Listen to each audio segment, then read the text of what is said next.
తిరిగి బీసీఎన్ న్యూస్కి స్వాగతం. దేశ రాజకీయాల్లోనే చంద్రబాబు వంటి వారిని ఇంతవరకు చూడలేదని మాజీ మంత్రి వైసీపీ తూర్పుగోదావరి జిల్లా అధ్యక్షుడు చెల్లుబోయిన శ్రీనివాస వేణుగోపాలకృష్ణ విమర్శించారు. రాజమహేంద్రంలో ఆయన మీడియాతో మాట్లాడుతూ నమ్మక ద్రోహం, మోసాలతోనే రాజకీయాల్లోకి వచ్చిన చంద్రబాబు తుది వరకు అదే పందాను కొనసాగిస్తున్నారని ఎద్దేవా చేశారు. ఎన్నికల్లో ప్రజలకు ఇచ్చిన హామీలను అమలు చేయకుండా ప్రతిసారి ప్రజలను నట్టేట ముంచడం అలవాటుగా మార్చుకున్నారని ధ్వజమెత్తారు. తాజాగా జరిగిన కేబినెట్లో అయిన సూపర్ 6 అమలుపై కూటమి ప్రభుత్వం నిర్ణయం తీసుకుంటుందని ఆశించినా మళ్లీ ప్రజలకు మొండి చేయి చూపించారని ఆవేదన వ్యక్తం చేశారు. 2025 సంవత్సరం మొదటి వారంలో మనం ఉన్నాం. ఈ సంవత్సరంలో ఆశాజనకమైనటువంటి జీవనం గడపాలనుకున్నటువంటి ప్రజలకి ప్రభుత్వం చేసే సహాయం ద్వారా వారి జీవితాలు నిలదొక్కుకోవాలి అనేటువంటి లక్ష్యం ఉన్నటువంటి వారికి నిరాశ మిగిలింది. నిన్న జరిగినటువంటి కేబినెట్ సమావేశంలో మంత్రివర్గం తీసుకున్నటువంటి నిర్ణయాల ద్వారా ప్రజాస్వామ్యంలో ప్రజలు పాలకుల పట్ల అచంచల విశ్వాసం కలిగి ఉంటారు. అంటే ఈ దేశానికి స్వాతంత్ర్యం రావడానికి కారణం ఒక రాజకీయ పార్టీ. ఈ దేశంలో పేదరికం నిర్మూలింపబడాలని పలు దఫాల ప్రయత్నాలు చేసినటువంటి సందర్భాల్లో కూడా రాజకీయ పార్టీలు ఉన్నాయి. అంటే రాజకీయ పార్టీల పట్ల, నాయకుల పట్ల ప్రజలకు ఉన్నటువంటి విశ్వాసం, నాయకుడు ఒక మాట చెప్తే నమ్మి ఓటు వేసినటువంటి ప్రజలు ఓటు వేసిన తర్వాత వారికి నాయకుడు ఇచ్చినటువంటి మాట అమలు చేయలేని సందర్భంలో, వారికి నాయకుడు ఇచ్చినటువంటి మాట అమలు చేయని సందర్భంలో ప్రశ్నించలేనటువంటి అతి విశ్వాసం ఈ కూటమి ప్రభుత్వంలో కనపడతా ఉంది. కారణం ఏమిటంటే నేటి ముఖ్యమంత్రి ఎన్నికల ముందు ఎన్డీఏ కూటమిగా కొన్ని వాగ్దానాలు చేశారు. అందులో భారతీయ జనతా పార్టీ ఉంది, జనసేన పార్టీ ఉంది, తెలుగుదేశం పార్టీ ఉంది. కానీ వారి మేనిఫెస్టో సందర్భంలో ముగ్గురు వేదిక మీద ఉన్న ఇద్దరు మాత్రం జనసేన నాయకుడు పవన్ కళ్యాణ్ గారు, తెలుగుదేశం పార్టీ నాయకుడు చంద్రబాబు నాయుడు గారు ప్రజలకి కొన్ని వాగ్దానాలు చేశారు. మేము అధికారంలోకి వస్తే సూపర్ 6 అమలు చేస్తామని. 6 మాసాలైంది. సూపర్ 6 మాట ఎక్కడా కూడా కానరావడం లేదు. అంటే ఇది మోసం కదా? మీ మాటలు విని ప్రజలు ఓట్లు వేస్తే అధికారం చేపట్టిన మీరు ప్రజల్ని అతి ఘోరంగా మోసగించారంటానికి ఇంతకంటే ఉదాహరణ ఏముంది? అధికారంలో రాకముందు నాకు అనుభవం ఉందన్నారు. మీ అనుభవం ఈ రాష్ట్ర ప్రజలకి ఉపయోగపడుతుందని నమ్మారు ప్రజలు. అధికారంలోకి వచ్చిన తర్వాత అసెంబ్లీ సాక్షిగా భయం వేస్తుంది అంటున్నారు. నాకు అనుభవం ఉందనే మాట నమ్మినటువంటి ప్రజలు భయం అనేటువంటి మాట విన్న తర్వాత విస్తుపోయారు. మీరు ఎన్నికల హామీలు ఇచ్చే సమయంలో ఈ రాష్ట్రంలో ఆదాయం ఎంత, అప్పులు ఎంత మీ అనుభవానికి తెలియలేదా, అందలేదా? ఆ రోజు మీరు చేసిన ప్రచారం ఏమిటి? మీరు చేసినటువంటి ప్రచారంలో నాటి పాలకుడు జగన్మోహన్ రెడ్డి గారు ఎవరైతే ప్రభుత్వ సహాయం మీద ఆధారపడి వారి జీవితాలను మార్చుకోవాలని అనుకుంటున్నారో వారి కోసం నవరత్నాలు అనేటువంటి స్కీమ్స్ని, సంక్షేమం ఒక క్యాలెండర్ మాదిరిగా అందించాడు దేశానికి ఆదర్శంగా. అందులో ఏ వర్గాలు ఏ స్థాయి నుండి వారి జీవితాలు వెలుగులు నిండాలని ప్రయత్నిస్తారో వారికి అందాల్సినటువంటి సహాయం అందించడంలో ఆయన చేసినటువంటి కృషి, దాని మీద మీరు అసత్య ప్రచారాలు చేశారు. ఒక అబద్ధం కదా. జగన్మోహన్ రెడ్డి గారు సంక్షేమం చేస్తుంటే ఈ రాష్ట్రం అప్పుల పాలైపోయింది, దివాలా తీస్తుంది, శ్రీలంకగా మారిపోయింది, సొమాలియా అయిపోయింది. పదే పదే ప్రచారం చేశారు. అంటే నాటి పాలకుడు సంక్షేమం అందించడానికి అప్పు చేస్తే తప్పన్న చంద్రబాబు నాయుడు గారు ఈ 6 మాసాల కాలంలో 1,19,000 కోట్ల రూపాయలు అప్పులు చేస్తే ఒప్పులు ఎలా అవుతాయో చెప్పాల్సినటువంటి బాధ్యత. అప్పు తప్పన్నటువంటి చంద్రబాబు నాయుడు గారు ఈరోజు చేస్తున్న అప్పుల మీద ప్రజలకు వివరణ ఇవ్వాల్సినటువంటి అవసరం ఉంది. అంటే మీరు ప్రజలకు ఇచ్చినటువంటి హామీలను ఎగవేయాలనేటువంటి ధోరణిలో జగన్మోహన్ రెడ్డి గారి పాలన మీద విమర్శలే తప్ప పాలన మీద దృష్టి పెట్టలేదు అని అనడానికి ఇది ఒక ఉదాహరణ. విశాఖ సాగర్ తీరంలో తూర్పు నావికాదళం రిహార్సల్ సాహస విన్యాసాల ప్రదర్శన అట్టహాసంగా జరిగింది. ఈ నెల 4వ తేదీన ముఖ్యమంత్రి చంద్రబాబు నాయుడు ఎదుట విన్యాసాల ప్రదర్శన జరగనుంది. దీనికి రిహార్సల్గా అన్ని రకాల విన్యాసాలు ప్రదర్శించారు. ఈ సందర్భంగా ప్రదర్శించిన లేజర్ షో, డ్రోన్ల ప్రదర్శన నగర వాసులను అలరించాయి. ఆకాశంలో ఎగురుతున్న హెలికాప్టర్ నుంచి పారాచూట్, సాయంతో కిందకి సురక్షితంగా దిగే విన్యాసాలను ప్రదర్శించారు. గత కొద్ది రోజులుగా జరుగుతున్న రిహార్సల్స్ను ప్రజలు ఆసక్తికరంగా తిలకించారు.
యువత వారి లక్ష్యంపై పూర్తి స్థాయిలో దృష్టి కేంద్రీకరించడానికి క్రీడలు ఎంతగానో దోహదపడతాయని గోపాలపురం ఎమ్మెల్యే మద్దిపాటి వెంకటరాజు తెలిపారు. సంక్రాంతి పండుగ సందర్భంగా MLA Maddipati Venkataraju RM foundation ఆధ్వర్యంలో గోపాలపురం మండలం వేళ్లచింతలగూడెంలో పలు క్రీడా పోటీలు నిర్వహించారు. ఈ పోటీల్లో భాగంగా క్రికెట్ను గురువారం ఎమ్మెల్యే ప్రారంభించారు. తొలుత టాస్ వేసి టోర్నమెంట్ ప్రారంభించి క్రీడాకారులను అభినందించారు. కొంతసేపు ఆయన క్రీడాకారులతో కలిసి క్రికెట్ ఆడి ఉత్సాహపరిచారు. అనంతరం ఆయన మీడియాతో మాట్లాడుతూ సంక్రాంతి తెలుగు ప్రజల సాంప్రదాయ పండుగని ఈ పండుగ విశేషాలను భవిష్యత్ తరాలకు అందజేయాల్సిన అవసరం అందరిపైన ఉందన్నారు. ఈ సంబరాల్లో భాగంగా పలు క్రీడల పోటీలు నిర్వహిస్తున్నామని తెలిపారు. ఈ కార్యక్రమంలో పలువురు ప్రజాప్రతినిధులు, ఫౌండేషన్ సభ్యులు, నాయకులు పాల్గొన్నారు. పల్లెల్లో కావచ్చు, పట్టణాల్లో కావచ్చు, ఆంధ్రప్రదేశ్ రాష్ట్రంలో తెలుగువారి సాంప్రదాయం ఏదైతే ఉందో సంక్రాంతి సంబరాలని ఒక అద్వితీయంగా చేయాలి. ఈ రోజున మారిన అనేక పరిణామాల దృష్ట్యా సమాజంలో యాంత్రిక జీవితంలా ఉన్న మానవుడిని మళ్ళీ సామాజిక జీవిగా అందరినీ ఒక వేదిక మీదకి తీసుకొచ్చి పండుగలు సంబరాల్లో ఒక తాటి మీదకి తీసుకొచ్చి వాళ్ళు ఉత్తేజపరచాలనే ఉద్దేశంతో మరి ముఖ్యంగా పల్లెల్లో ఉండే యువతీ యువకులని వాళ్ళని ఆటల ద్వారా, పాటల ద్వారా, క్రీడల ద్వారా వాళ్ళని ఒక లక్ష్యాల వైపు బలంగా పోరాడే తత్వాన్ని ఇవ్వగలిగేది క్రీడలు. కాబట్టి క్రీడను ప్రోత్సహించడం ద్వారా యువతని భావితరాలకి ఈ భారత సంపదగా వాళ్ళని తయారు చేయాలనే ఉద్దేశంతో ఈ రోజున ఆర్ఎండ్ఎం ఫౌండేషన్ మధు గారి యొక్క ఆధ్వర్యంలో, ఆయన సహకారంతో స్థానిక ఎమ్మెల్యేగా నేను కూడా కలిసి ఈ యొక్క సంక్రాంతి సంబరాలని ఒక అద్భుతంగా జరిపించాలని నిర్ణయించడం జరిగింది. ఈరోజు క్రికెట్ టోర్నమెంట్ ప్రారంభోత్సవంతో ప్రారంభమయ్యే సంబరాలు 15వ తారీఖున సాయంత్రం జరగబోయే వేడుకలతో ముగిస్తాయి.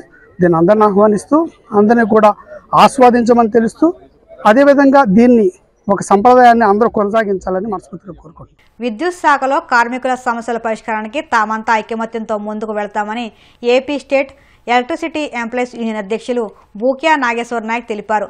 ఏలూరు జిల్లా జంగారెడ్డిగూడెంలోని రోటరీ కమ్యూనిటీ హాల్లో యూనియన్ సర్వసభ్య సమావేశం జరిగింది.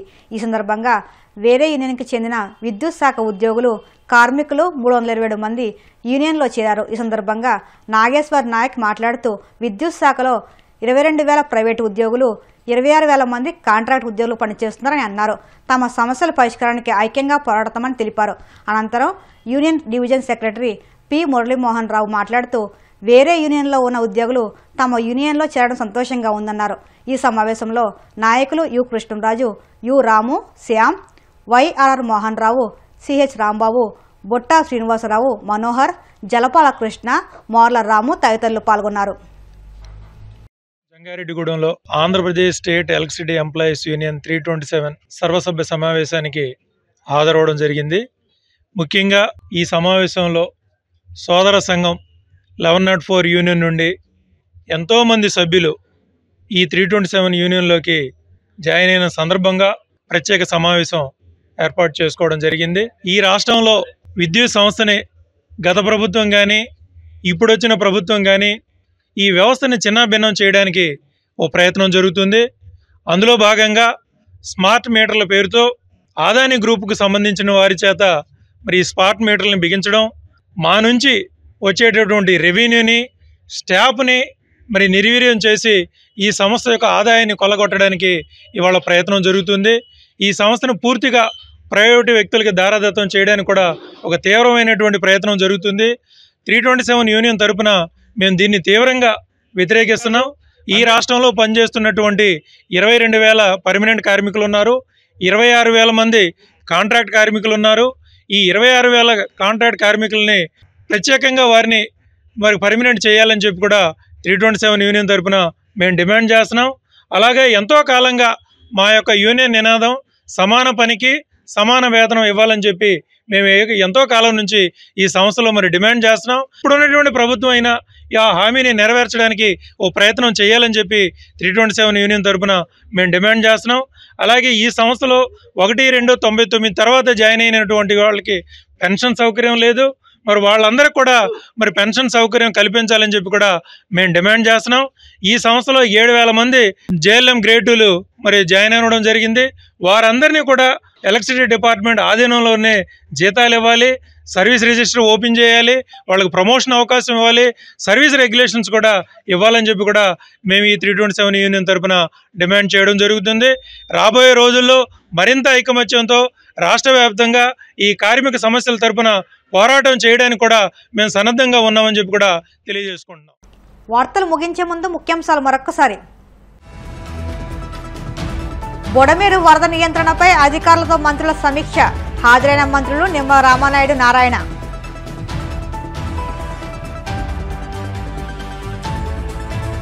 ఆదాయాన్ని ఆక్వా రైతులు రెట్టింపు చేసుకోవాలన్న రాష్ట్ర ఫిషరీస్ కమిషనర్ డోలా శంకర్. నూతన సాంకేతికతను వినియోగించుకోవాలంటూ సూచన.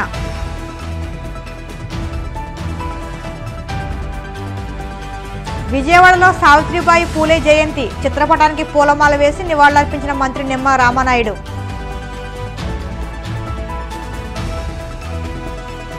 కోనసీమలో నూతనంగా సాఫ్ట్వేర్ కంపెనీ. స్థానిక యువతకు ఉద్యోగాలు కల్పిస్తున్నామన్న నిర్వాహకులు విద్యాసాగర్.